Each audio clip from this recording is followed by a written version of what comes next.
Bonjour à tous, on commence ce tour de la presse sportive en Italie où deux rencontres de championnat se disputaient hier. La première a vu le Milan AC s'imposer sur la pelouse du Genoa 2-0 grâce à deux buts de Borini et Suso. Un succès qui permet aux hommes de Gennaro Gattuso de grimper à la 4e place du championnat. C'est donc un saut vers la Champions League comme l'écrit la Gazzetta dello Sport. Plus haut sur la une, on peut voir le compte-rendu de l'autre match de la journée, Juventus-Chievo. Et il n'y a pas eu de souci pour les champions d'Italie en titre qui n'ont fait qu'une bouchée de la lanterne rouge 3-0. C'était la fête pour la Juve comme l'écrit le quotidien, sauf pour Cristiano Ronaldo qui a loupé un penalty et qui ne s'est donc pas diverti. Même louange pour le Corriere dello Sport qui indique que si la vieille dame continue à ce rythme, elle va exploser la barre des 100 points en fin de saison. Tuttosport aussi revient sur la rencontre et se satisfait du record obtenu par la Juve de 18 victoires en 20 journées. Aucun club n'avait réussi une telle performance auparavant. Le quotidien indique aussi que les Turinois se sont assurés une nouvelle recrue pour 2020 avec l'accord donné par le défenseur argentin du Genoa, Cristian Romero. Ce jeune joueur de 20 ans va donc venir encore garnir l'effectif colossal de la Juve. Et en parlant transfert, le journal nous apprend aussi sur sa première page que l'attaquant du Paris Saint-Germain, Ressé, pourrait avoir enfin une porte de sortie.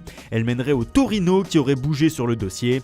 Tuttosport indique que c'est le moment pour les Turinois, le PSG voulant se débarrasser de l'Espagnol. Hier soir également, grosse surprise du côté du FC Barcelone. Comme le montre Mundo Deportivo, ça y est, c'est officiel, les Blaugrana ont trouvé leur attaquant. Il s'agit de Kevin Prince Boateng qui arrive de Sassuolo. Le Ghanéen de 31 ans arrive en prêt pour 6 mois avec une option d'achat de 8 millions d'euros à la clé. On peut aussi lire sur la une que la situation de Adrien Rabiot a évolué du côté du PSG. Le bras de fer se durcit puisque le Français a saisi la commission juridique de la LFP afin de protester contre sa mise à l'écart de l'équipe première par ses dirigeants. Un nouvel épisode en faveur du Barça donc.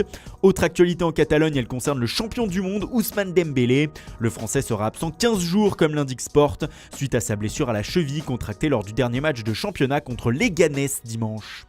Du côté de Madrid, on se prépare à l'arrivée de Alvaro Morata à l'Atlético. Ce matin, le quotidien Marca rappelle que l'attaquant espagnol est un enfant de l'Atleti où il a été formé. Le journal écrit que l'agent du joueur est actuellement à Madrid pour finaliser les derniers détails de l'opération avec les Colchoneros. L'officialisation de sa venue est donc seulement une question d'heure. En Angleterre, Paul Pogba s'affiche en une du site internet du Sun. Le champion du monde voudrait, selon le média, de nouveau s'asseoir à la table des négociations avec ses dirigeants afin de parler d'une prolongation de contrat. Alors que lors de la première partie de saison, il était proche d'un départ à cause de ses mauvaises relations avec José Mourinho, l'auteur du 3e but français en finale de la Coupe du Monde aurait finalement changé d'avis. Sa renaissance sous les ordres de Ole Gunnar Solskjaer l'aurait convaincu. Deuxième joueur le mieux payé du club, Pogba pourrait voir son salaire se rapprocher de celui d'Alexis Sanchez en cas d'accord. Et on termine avec un autre joueur du championnat anglais, Eden Hazard. Le Belge a donné une interview exclusive au magazine France Football qui sort aujourd'hui. L'ancien Lillois se définit comme un joueur à part. Le milieu offensif revient aussi sur les relations qu'il entretient avec ses entraîneurs, mais aussi bien sûr sur le mercato. Deux sujets qui font causer dans la presse européenne. Le Sun revient sur les phrases d'Hazard concernant ses coachs. « J'ai frustré tous mes entraîneurs, dit-il. Mourinho, Conte et maintenant Sarri. Ils pensent tous que je dois faire plus. » Concernant son mercato, l'interprétation n'est pas la même en Angleterre et en Espagne.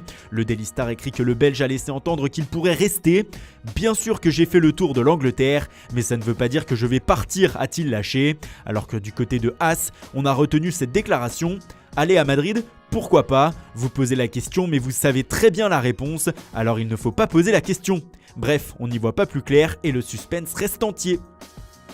Et puis information de dernière minute, on a appris il y a peu de temps que l'avion qui transportait Emiliano Sala de Nantes vers Cardiff avait disparu hier soir vers 21h30 à une vingtaine de kilomètres au nord de l'île de Guernesey. Une information qui a été confirmée par des sources policières à l'AFP. La police de l'île britannique a aussi indiqué qu'un petit avion transportant 2 personnes avait disparu hier soir et que des recherches avaient commencé pour le retrouver la nuit dernière.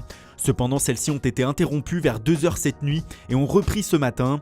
Rappelons que Salah était hier à Nantes pour dire au revoir à ses coéquipiers avant de rejoindre son nouveau club.